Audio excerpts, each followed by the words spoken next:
All right, good evening, everyone, and thank you so much for joining us for tonight's Woo You event with Dr. Mitch Eibach.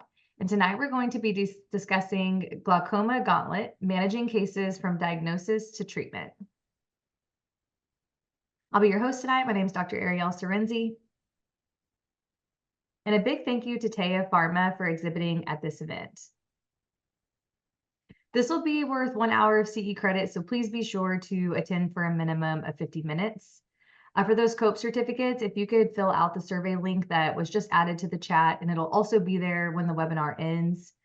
CE certificates will be delivered via email and sent to ARBO with your OE tracker numbers.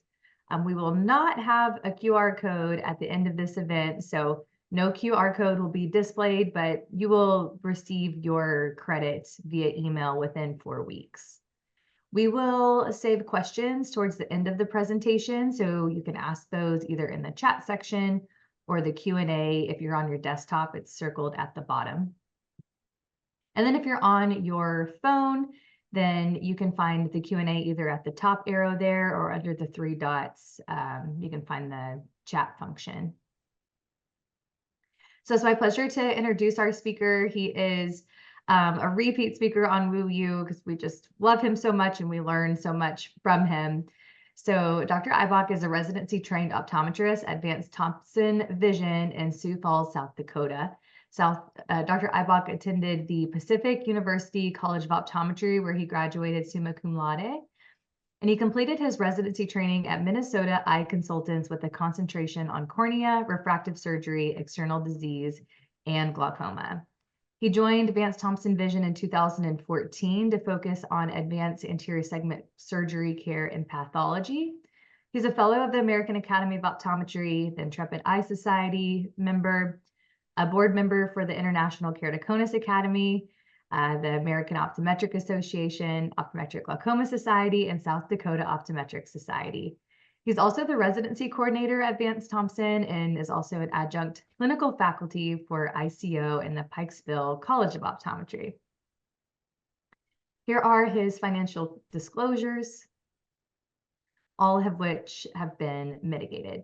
So I'm excited to have you take it away from here, and everybody have fun.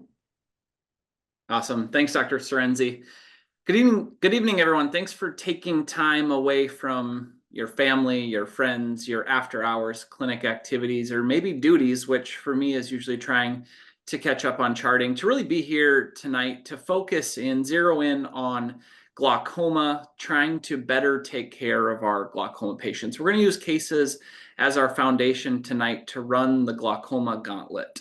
We'll discuss what matters in glaucoma. We'll talk about how we diagnose glaucoma, some of the puzzle that we have to put together, and then we'll ultimately talk about treatments in glaucoma. And tonight we're going to focus on a lot of drops, a lot of pharmaceutical treatments for our patients. Of course, there's other things, but we'll focus in a lot on drops tonight. And then hopefully at the end of the glaucoma gauntlet tonight, you're not as laboring, as fatigued as I would be if I tried to run a Tough Mudder or an Ironman. Disclaimer, that is definitely not me in the picture here.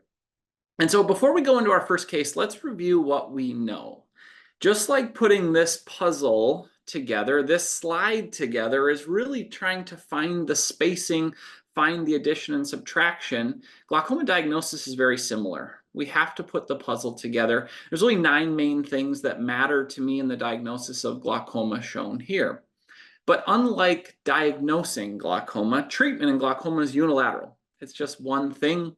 We try to lower the intraocular pressure. Hopefully there's other things coming in the pipeline, but glaucoma treatment, just lowering IOP, and we'll talk a lot about that tonight. But diagnosis, really make sure you're putting these things together. Make sure you know what your compass is, what's true north for making your diagnosis, and then monitoring these patients are looking for progression in glaucoma, which unfortunately the disease wants to do. And so we'll talk about that a lot in this next hour as well. And so let's jump right in. This is case 1. This is a 65-year-old female referred into our practice. And so I'm in an optometric practice that has ODs and MDs together. We're a tertiary referral center. And so a lot of the patients that I get to see are referred in for cataracts, cornea, refractive surgery, glaucoma, and dry eye. And so this patient's referred in from her primary optometrist, best corrected to 20/20 in both eyes, currently not taking topical glaucoma drops. Intraocular pressure is 27 in both the right eye and the left eye. You can see the pachymetry is mildly thick. Tmax is unknown. Corneal hysteresis, which we'll talk about tonight, is 10.5, and the gonioscopy is open to ciliary body in both eyes. Optic nerve head evaluation, 0.5 in the right eye, 0.6 in the left. And so here's what we see at OCT, first looking at structure and function here. OCT looking at structure, right eye shown on your left.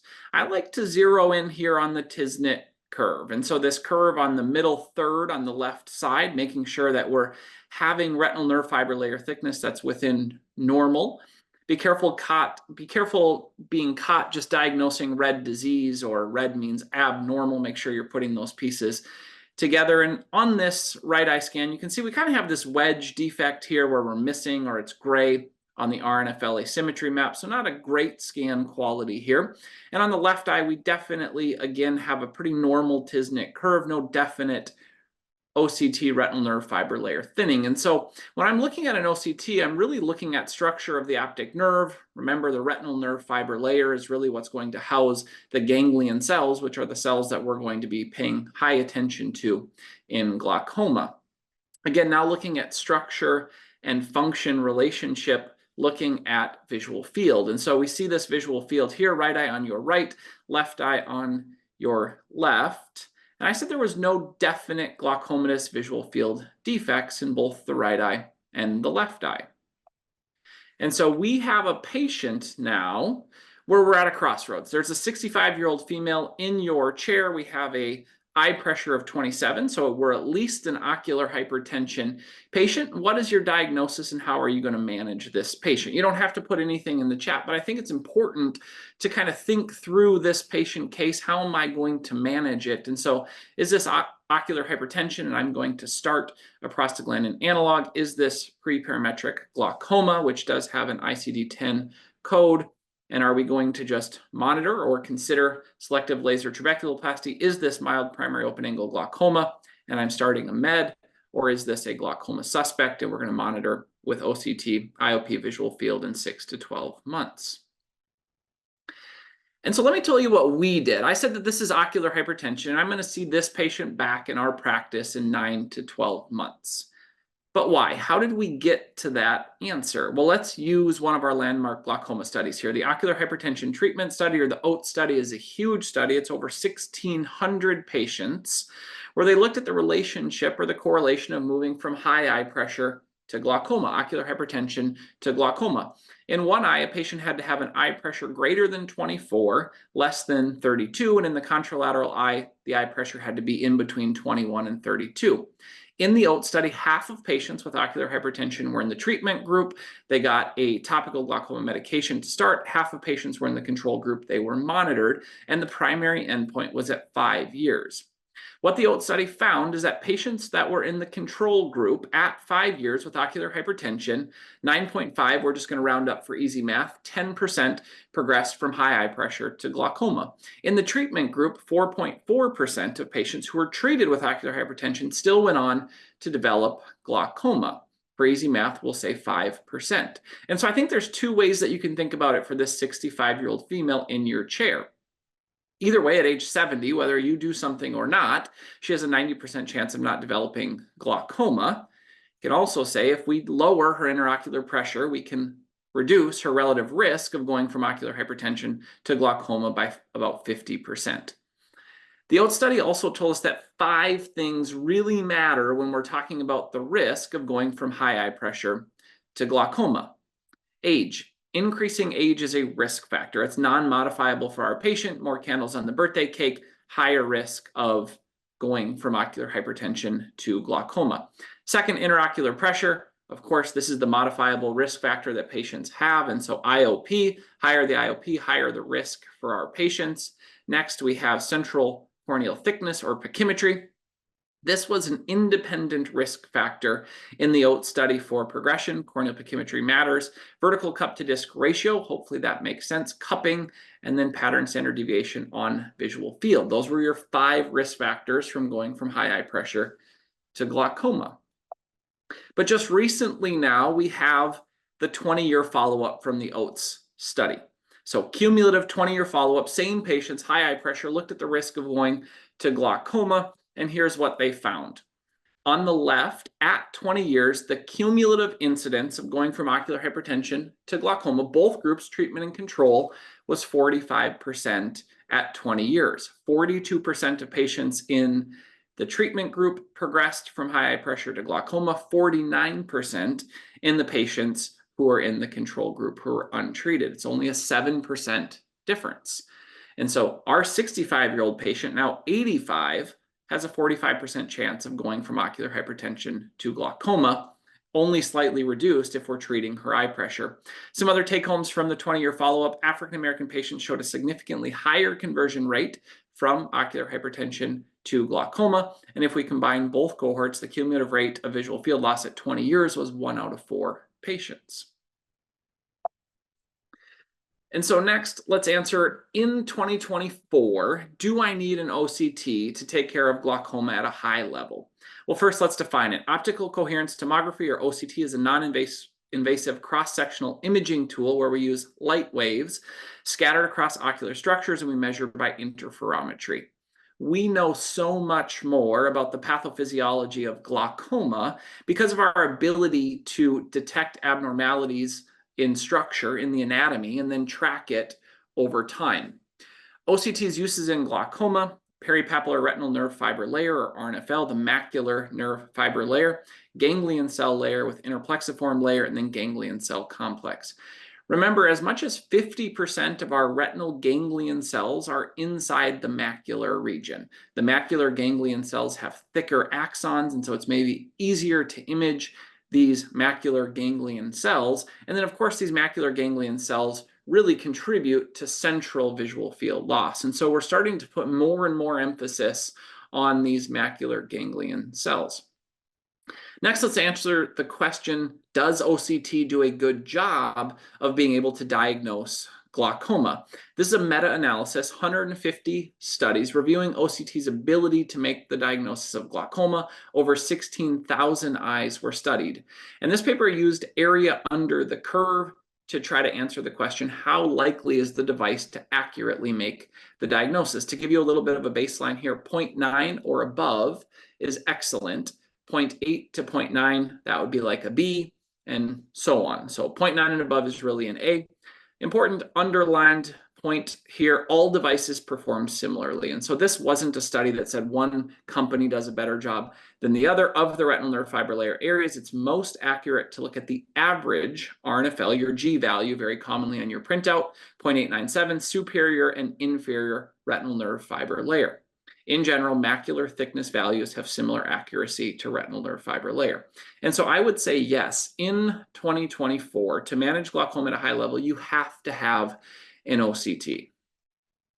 And so we've said that OCT matters. Now let's give you a game plan, an approach to really analyze the printout. And this is specific to one company, but you're going to see something that looks comparable to this with your OCT. And so here's how I kind of break down an OCT printout step by step. Number one, I'm going to pay attention to the Tisnett curve. On this scan, it's on the left middle third or bottom, and it's this kind of wavy curve here. It gives us the Tisnett temporal, superior, nasal, inferior, and temporal retinal nerve fiber layer thickness, compares that to a normative database. That normative database is age and sex matched for our patient. And so start with the Tisnett curve. Be careful just looking at the segmentation plot where green is good, yellow means slow down, red means stop. We have to be able to look at that because you can get caught with a patient who doesn't fit the normative database well. Maybe it's a young patient, maybe it's a patient who has an anomalous nerve.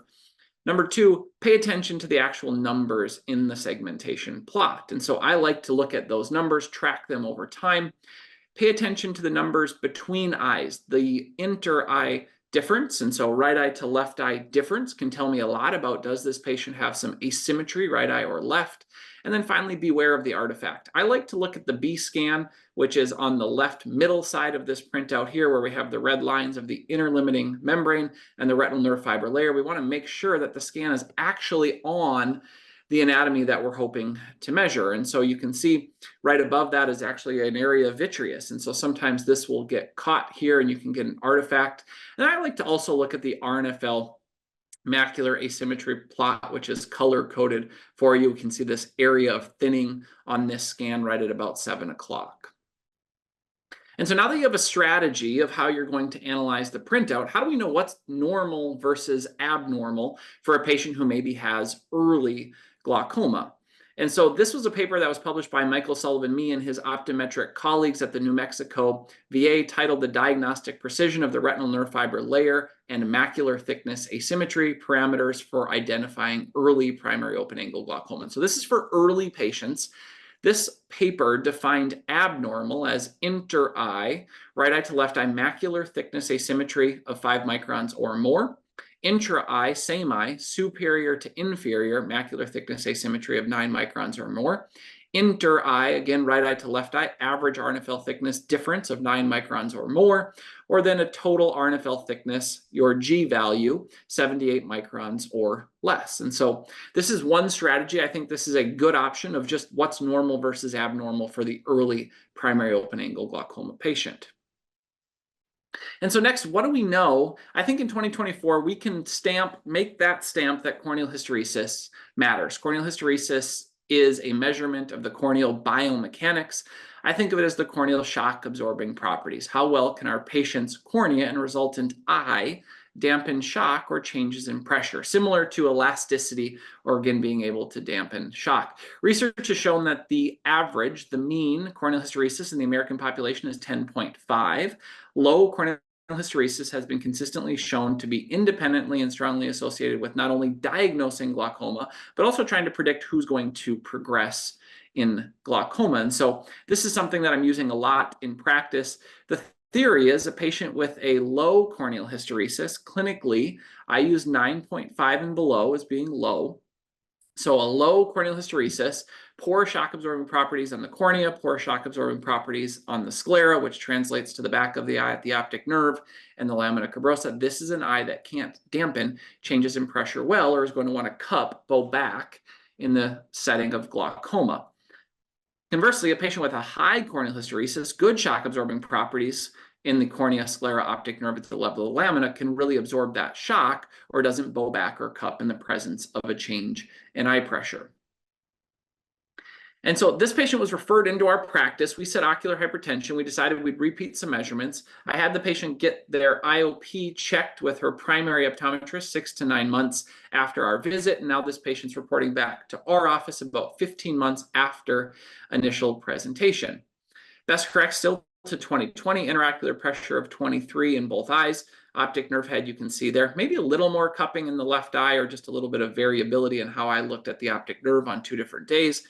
Not on any medications. Tmax is 27. And so if we take the average, we got an average IOP on 2 visits of about 25. Visual field is still normal. And good news, here's what we see on the OCT. And so serial OCTs stacked on top of each other. This is all the right eye here, but the left eye looks pretty similar. We're in the green. So we're good, right?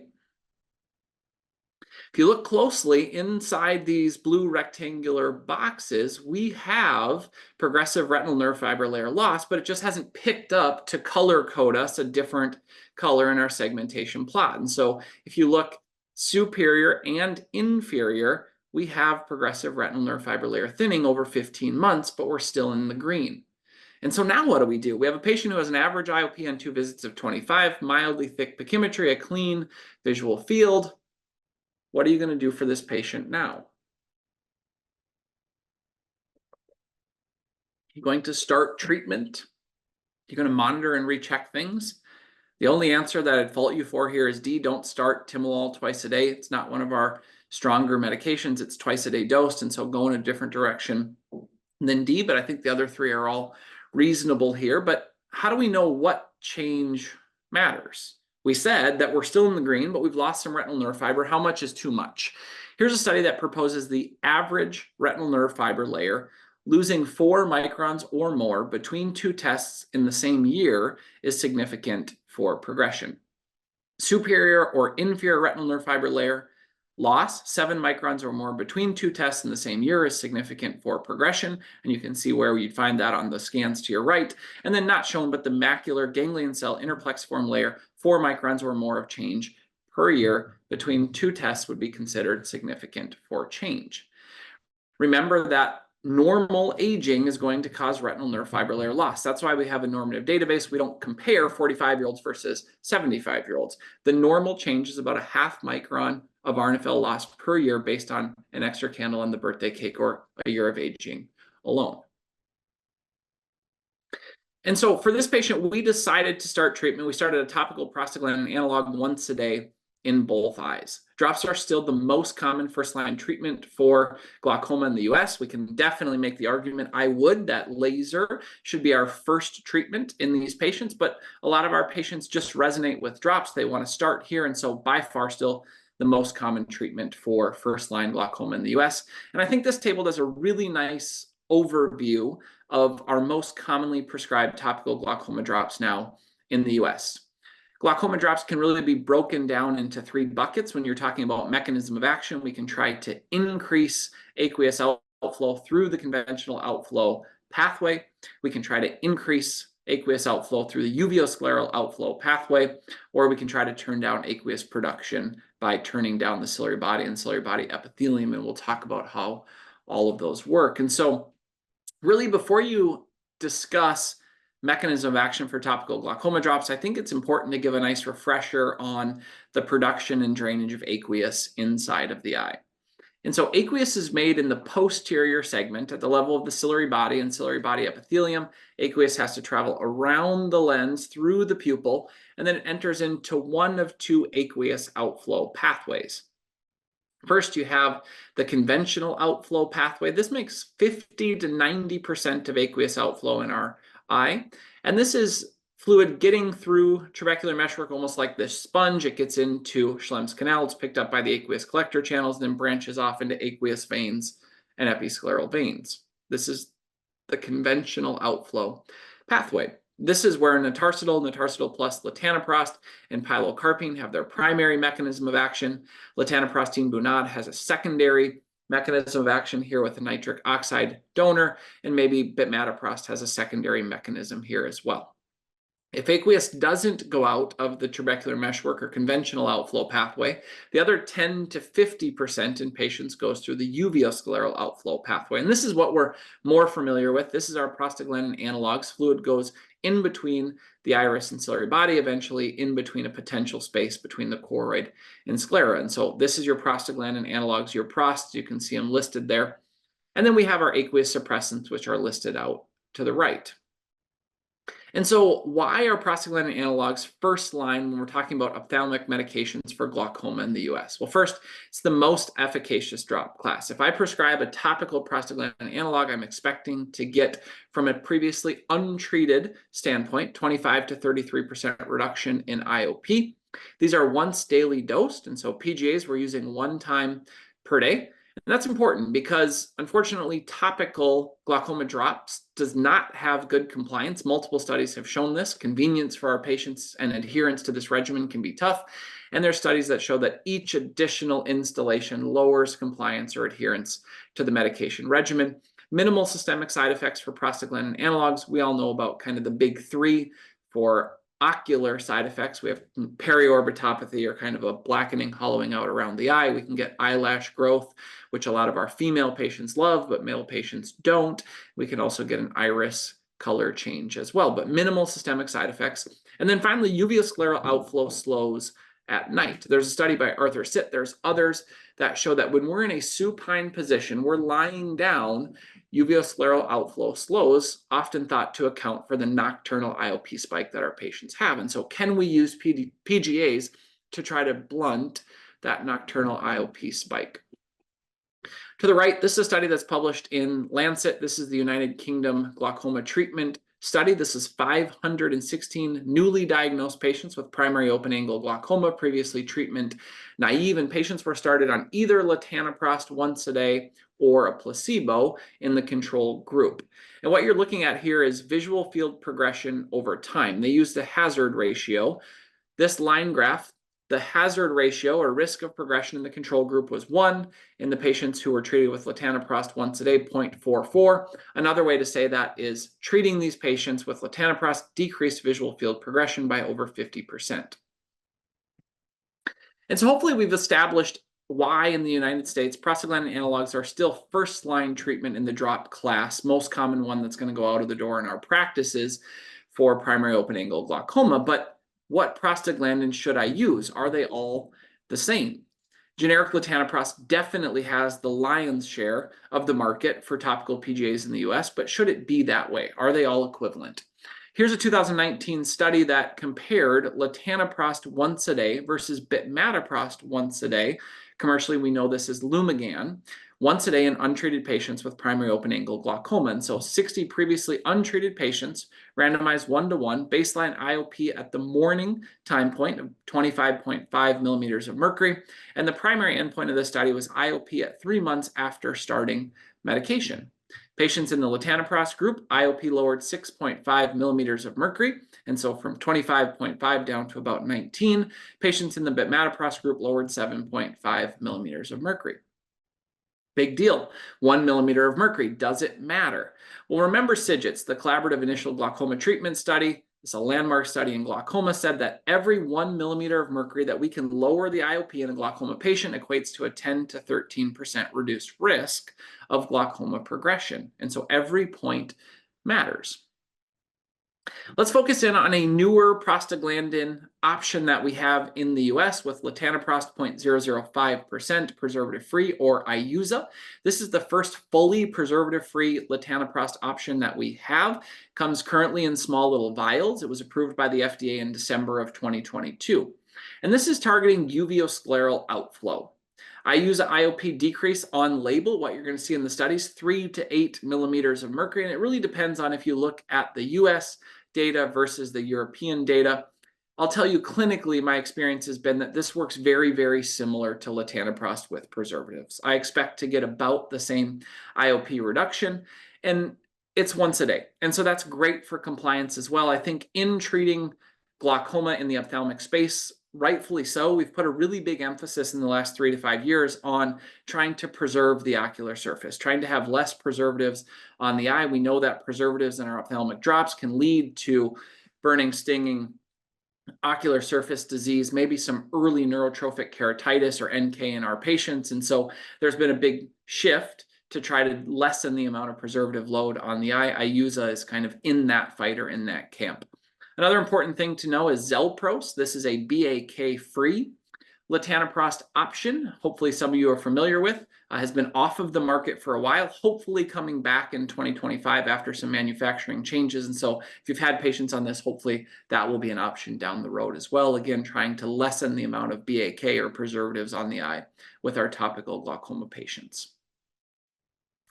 And so this is 1 year later from the 15-month follow-up. We're a little over 2 years since we originally saw patient LM in our practice. Still best corrects to 2020. So she's 67, 68 now. So we're starting to think if we have more glaucoma, maybe we pair cataract surgery with minimally invasive glaucoma surgeries. But on a PGA once a day, IOP 18 in both eyes. So actually we've got a pretty nice reduction with a once a day drop. Pachymetry 583. Optic nerve head evaluation has a little bit more cupping here. And now this is what we see on the OCT of the left eye.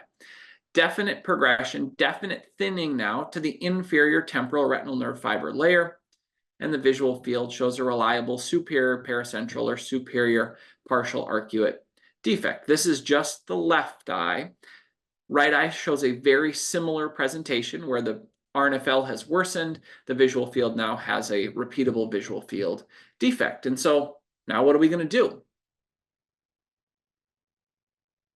For this very same patient, how are you going to proceed with treatment? Are you going to continue with drops? Are you going to switch medications? Are you going to add medications? Are you maybe going to switch to a laser option for this patient? And so what I decided to do with this patient is switch from a single agent PGA to what I consider a PGA plus with latanoprostene bunad 0.024% or Vyzulta. Vyzulta combines a prostaglandin analog to try to get uveoscleral outflow with a nitric oxide donor to try to relax and expand the trabecular meshwork. So now we're trying to get aqueous outflow really through two pathways. Exogenous, or outside coming in, nitric oxide has been shown to relax the trabecular meshwork cytoskeleton, that smooth muscle network, again, expanding it to try to get aqueous outflow through the TM. On the right, this is the Voyager study. This looked at latanoprostene bunad at various concentrations compared to latanoprost once a day. And with LBN 0.024%, what's now commercially available, they were able to show an additional 1.5 to 2 millimeters of mercury IOP lowering compared to latanoprost.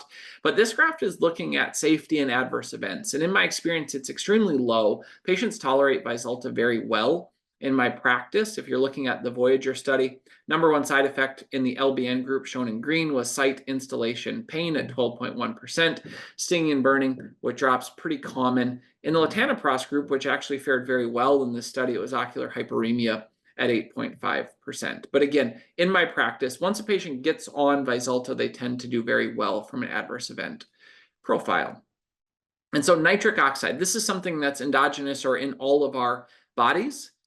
Nitric oxide causes alterations in the cytoskeletal network. Remember, RTM is smooth muscle, so we can kind of alter this smooth muscle. And glaucomatous eyes have shown to have reduced nitric oxide in the trabecular meshwork, Schlemm's canal, and ciliary muscle. And so you can see that histology slide to the right.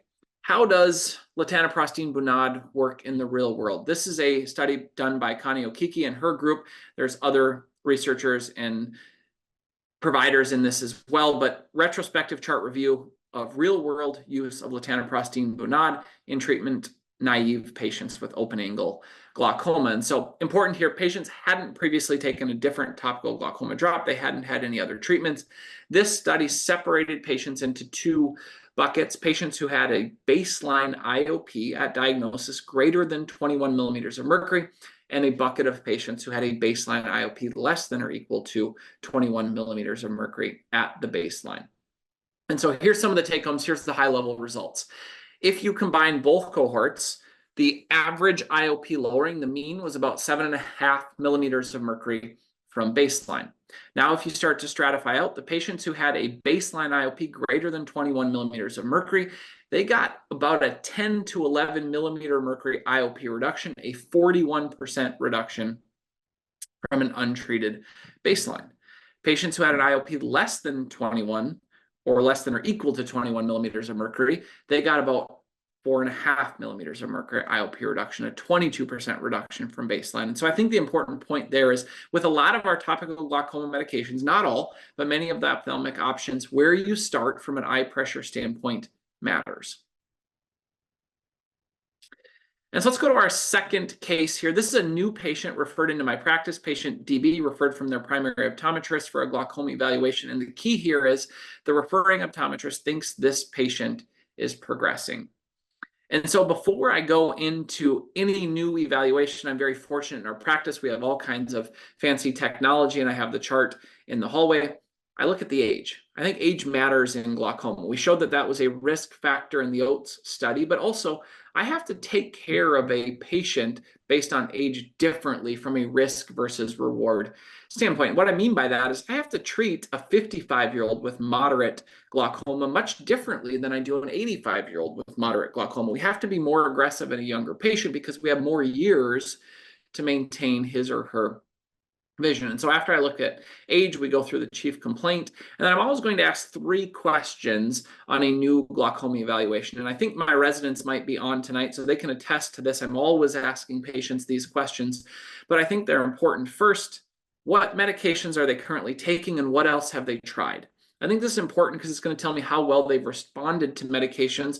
Also, I don't want to be the provider that puts them on the medication that they previously hated or couldn't afford. And so that's question number 1. Question number 2, what's their Tmax or highest eye pressure? Patients very rarely know this, but I think it's helpful because if the patient that you're going to see now has an eye pressure of 18, it's a big difference if they were a Tmax of 42. We got an over 50% reduction, whatever you started the first time. If they were previously 20 and now they're 18, we didn't get much. And so Tmax matters, although our patients have a hard time remembering that number. And then family history. I think there's enough in genetics now to say that family history definitely plays a role in glaucoma. There's some genetic predisposition in our patients, although it's probably a weak genetic link or trait. Next, we'll move to the refraction. You're probably thinking, well, I don't really care about the refraction in a glaucoma patient, but I do. First, remember that a patient who is myopic, higher myope, is going to be much more predisposed or prone to have pigment dispersion glaucoma. Of course, a hyperopic refraction, much more likely to be angle closure glaucoma. Second, brightness acuity testing, and I touched on this. If this is a patient who's 67 and who has an early visually significant cataract, I'm going to treat him or her much differently because now I have the option of cataract surgery plus minimally invasive glaucoma surgery. If it's a patient who has a clear lens, well, then I need to bridge till we get to that spot. And then finally, afferent pupillary defect. Remember, APDs are based on visual field loss, not visual acuity loss. Clinical exam. Looking for things like a Krukenberg spindle or pigment on the epithelium, looking for radial transillumination defects or pseudoexfoliation changes on the lens, trying to rule in or rule out some of our secondary glaucomas. IOP, of course, matters, intraocular pressure. That's our modifiable risk factor in glaucoma. Pachymetry, of course, pachymetry matters. A lot of our tonometry values are going to be based on the pachymetry. How much pressure or force you have to push on that cornea is often pachymetry dependent, not all. And then pachymetry matters for a risk factor. Thin corneas more likely to have glaucoma. That's a risk factor. That was from the OHTS study. Thick corneas, I think of in their corner or protective. And then gonioscopy. Take home here is do gonioscopy and your glaucoma patients. You really can't make the diagnosis of primary open angle glaucoma if you haven't looked at the angle. There's a study out of Canada. It was a tertiary referral center, so a glaucoma surgeon who was getting patients referred into his practice for primary open angle glaucoma, and as many as 1 out of 10 was actually an angle closure glaucoma patient. And so do gonioscopy. And then finally, looking at the optic nerve, the importance for this case is we have a near notch at 4 o'clock. Cupping is in the definition of glaucoma, and so that's always part of our clinical exam. And so we said that this patient has a strong family history of glaucoma with her mom, but does it matter? How do we put this piece into the puzzle? How does genetic history help us make decisions in glaucoma? Well, first, 50% of all primary open angle glaucoma patients can find a positive family history. Do I care about their great aunt Sally who maybe had glaucoma? Not really. Their first degree family member, mom, dad, brother, sister, son, or daughter, gives the patient in front of you a 9-fold increased risk of developing glaucoma. 22% lifetime risk of developing glaucoma if you have a first-degree family member or relative with glaucoma, compared to a 2.3% in normal controls. And so what matters to me is first-degree family members, mom, dad, brother, sister, son, or daughter. We just confirmed with the OHTS study that visual field, specifically in the OHTS study, pattern standard deviation matters in glaucoma, but here's this patient's visual field, right eye on the right, left eye on the left. And so as I'm analyzing a visual field, here's kind of my game plan. I'm always going to start in the top left, looking at the reliability indices. Is this something I can gain value from, or really just garbage in, garbage out? So fixation losses, false positives, false negatives. And then next, my eyes are going to shoot to the pattern deviation probability plot. What is that showing us? Our patient compared to what's considered normal. And so for this patient, I said on the right eye, reliable visual field. We have some scatter, no definite glaucomatous visual field loss. On the left eye, we have a reliable visual field with a superior paracentral defect or a superior partial arcuate defect. That's mild. You can actually say this is moderate, almost severe, according to some of the definitions that we have for coding and staging glaucoma. And so this is an older scan here. I would definitely say that this is a moderate visual field defect now. Remember that we had a near notch in this patient at 4 o'clock, and now we have this superior kind of paracentral moderate visual field defect. And so definite structure match to function here. As you're going through the visual field, I also like to look at mean deviation. This is just a quantitative value. What is our patient's deviation from a normal or age-matched normative database on their visual field? This is going to be a negative number. The higher the negative mean deviation, the more advanced the glaucoma is. pattern standard deviation. This is a surrogate to mean deviation, but it takes out the distractors. And so medial lens opacities, pupil size, uncorrected refractive error, it's going to take away those distractors, gives us the pattern standard deviation. That's going to be a positive number. Higher the positive number, more visual field decrease or decline the patient has. And then visual field index. This is a variation or spin off of the mean deviation, but it puts the mean deviation into a percentage score. 0, total blackness, 100% perfect visual field. And so a nice number to remember as well. And then OCT. Here's our patient's OCT. We said we like to focus on the Tisnet curve. Right eye, maybe borderline temporal retinal nerve fiber layer, some borderline changes. If you look at the symmetry box on the bottom right-hand side, actually very symmetric superior to inferior retinal nerve fiber layer for the numbers there. So that's in this patient's corner, makes me less suspicious of change. And in the left eye, we definitely have inferior temporal as well as average retinal nerve fiber layer thinning. That matches the near notch at 4 o'clock. It also matches the visual field defect here. And so structure matches function very well. And so we have this patient in front of us. We're trying to decide, is this patient progressing or what is the risk of progression? This is a review study by Condon et al. Looking at corneal hysteresis as predicting who's going to progress in glaucoma. 230 primary open-angle glaucoma patients. So all patients have primary open-angle glaucoma. They used a minimum of 5 years of visual field follow-up and then tried to use other diagnostic tests to say, what are the tests that are going to show us what's going to correlate to visual field progression? And so 5-year follow-up, what this study found is the two things that most strongly correlated with visual field loss or progression was treatment of the IOP. That's good. That's what we're targeting, lowering the IOP. But number 2, baseline corneal hysteresis. And so this matters. This was predictive in this study for who's going to progress. Our patient in this case review has a low baseline corneal hysteresis.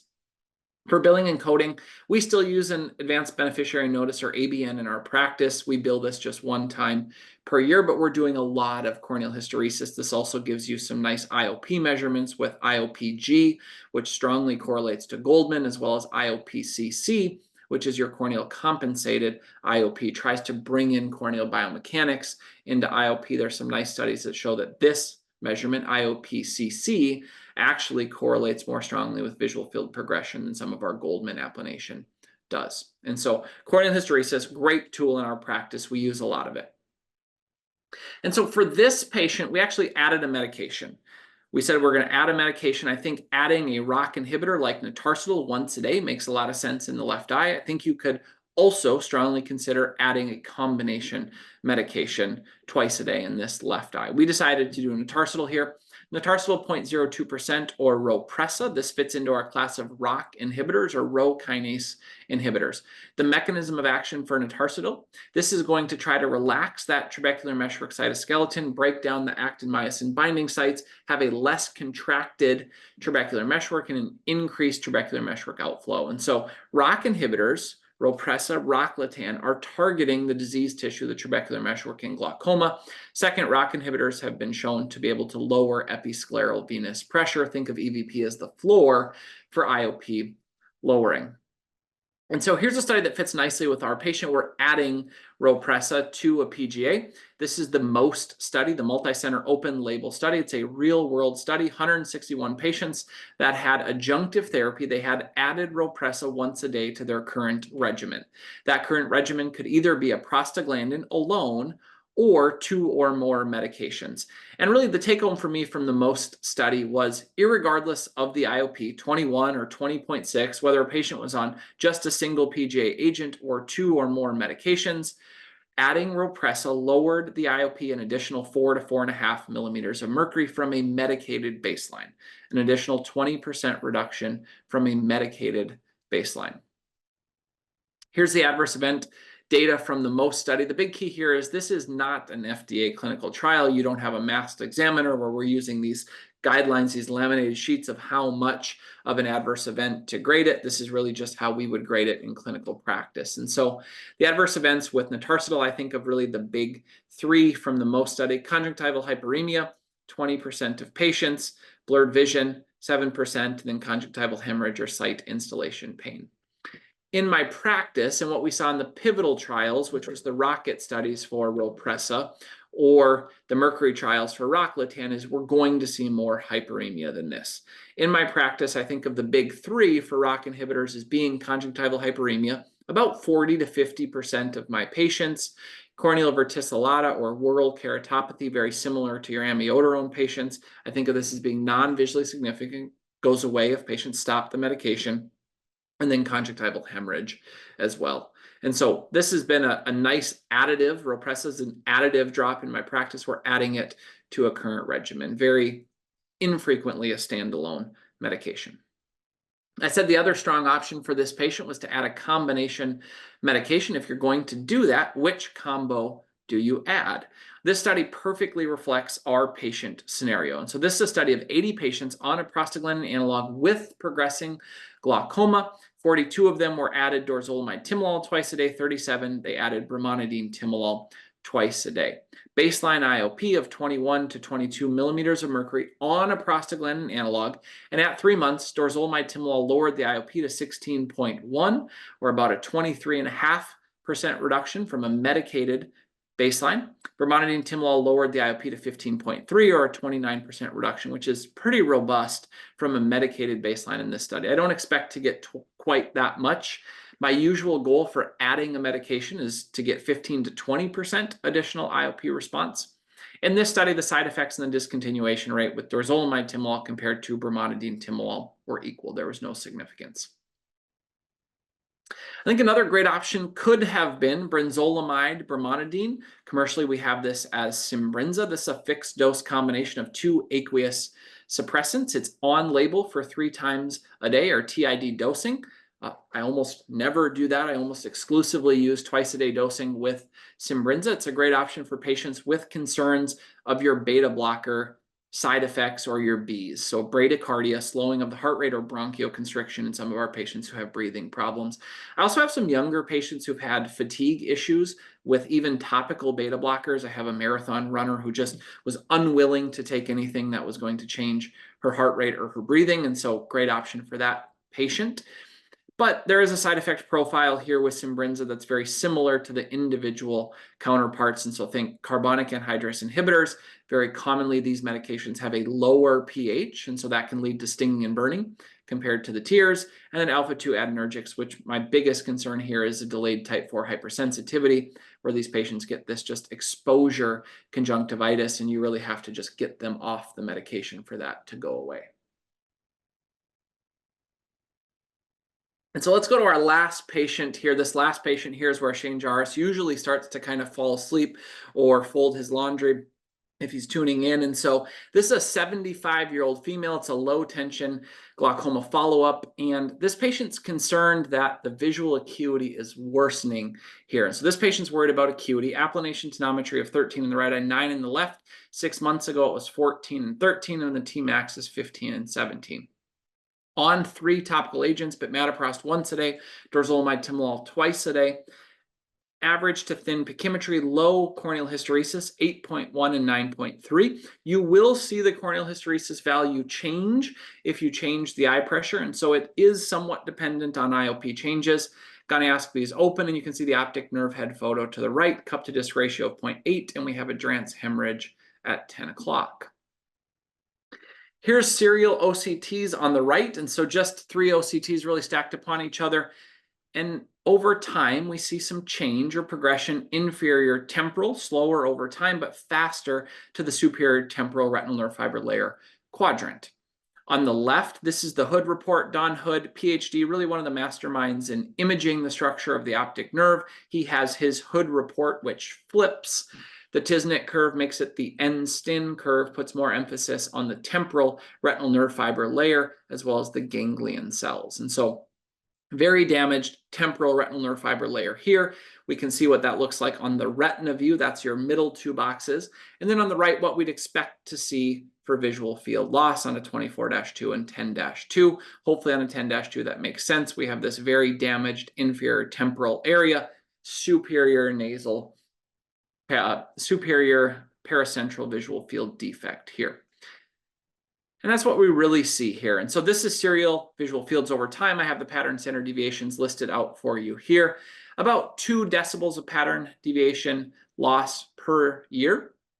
And so I think that's significant for change. This is definitely a patient who has more perimacular visual field loss, affecting more central visual acuity. This is also a patient who's definitely a low tension glaucoma patient. And so what's our treatment goal in this patient? Well, let's go back to CNTGS, Collaborative Normal Tension Glaucoma Study, one of, again, our landmark glaucoma studies, 140 patients with normal tension glaucoma and significant NTG. In this study, all patients were either defined as progressing or already had central visual field defects. They followed these patients for 5 to 7 years, and patients were randomized to the treatment group where they had drops, laser, trabeculectomy, or the control group where they were just monitored. They didn't lower their IOP, and here's what they found at 5 to 7 years. Over half of the patients in the control group didn't progress. Some of the patients in the treatment group did progress, and the goal of the study in the treatment group was to get a 30% reduction in IOP. Only about 50% of patients achieved that. In the treatment group, the mean IOP reduction was about 6 millimeters of mercury. And here's the big take home. Glaucoma progression, visual field loss, 5 to 7 years. In the treatment group, 12% of patients progressed on visual field. In the untreated group, 35% of patients progressed on visual field, or treating the IOP in a normal tension glaucoma patient in this study lowered visual field loss threefold. And so for this patient, she's on 3 meds. She's on a topical PGA. She's on a combo medication. She was concerned about adding more bottles. She was also not wanting to go into big glaucoma surgery, which when you have a normal tension glaucoma patient is often going to be incisional glaucoma surgeries. We got a 15% reduction with 3 meds. And so what we did with this patient is switched her single agent latanoprost to notarcetyl plus latanoprost or rocklatan. This is our only fixed dose combination with the PGA in the US, and it really has 3 mechanisms of action. We have the ROCK inhibitor to try to increase trabecular meshwork outflow. We have the ROCK inhibitor to try to lower episcleral venous pressure, and then latanoprost, which is going to give us uveoscleral outflow here. And so rocklatan went through Mercury 1 and Mercury 2. These were the pivotal trials for rocklatan, where they showed about an 8.5 millimeter of mercury reduction in IOP, but that's high eye pressure glaucoma. Our patient has normal tension glaucoma, and so will it work in this patient? Let's first define episcleral venous pressure. EVP is the back pressure in conventional outflow that's pushing back against aqueous outflow. It's blood in the episcleral veins. Average episcleral venous pressure in a healthy patient is 8 to 11 millimeters of mercury. And so if you have a normal tension glaucoma patient, EVP can be 50% or more of their IOP. Notarcetyl has been shown to lower EVP. There's a study that you're looking at on the right. This is by Arthur Sitt and his colleagues at Mayo and Rochester, where 20 patients were randomized in one eye to having notarcetyl once a day for 7 days, and the other eye they had a control once a day for 7 days, or the placebo, and then they measured episcleral venous pressure with a venomemometer. And here's what they found. Notarcetyl demonstrates a 10% reduction from baseline in mean diurnal EVP. So what? Does it matter? We'll go back to the Goldman equation. IOP equals aqueous production divided by aqueous outflow plus EVP. It's a 1-to-1 relationship of IOP and EVP. And so if we can lower EVP by 10%, hopefully we can lower IOP by 10%. And so let's bring it all home. We've covered a lot of material here. Here's oversimplifying glaucoma for the medically minded optometrist. Number 1, diagnose early. Get into the game early. Glaucoma damage is irreversible. We can't get it back, and so start the diagnosis process early. Number 2, lower IOP. This is still the mainstay of treatment. Number 3, monitor and treat as long as you feel comfortable. But once you become uncomfortable, refer that patient out. And then finally, our ultimate goal should be to save vision and save visual field. And so with that, guys, I'll say thank you. Let's get out of here. And I think Dr. Surrenzi can come back on and we'll answer any questions that you have. This is a small stingray from a recent scuba dive that I did in Jamaica. I love to scuba dive. It's where kind of life slows down for me.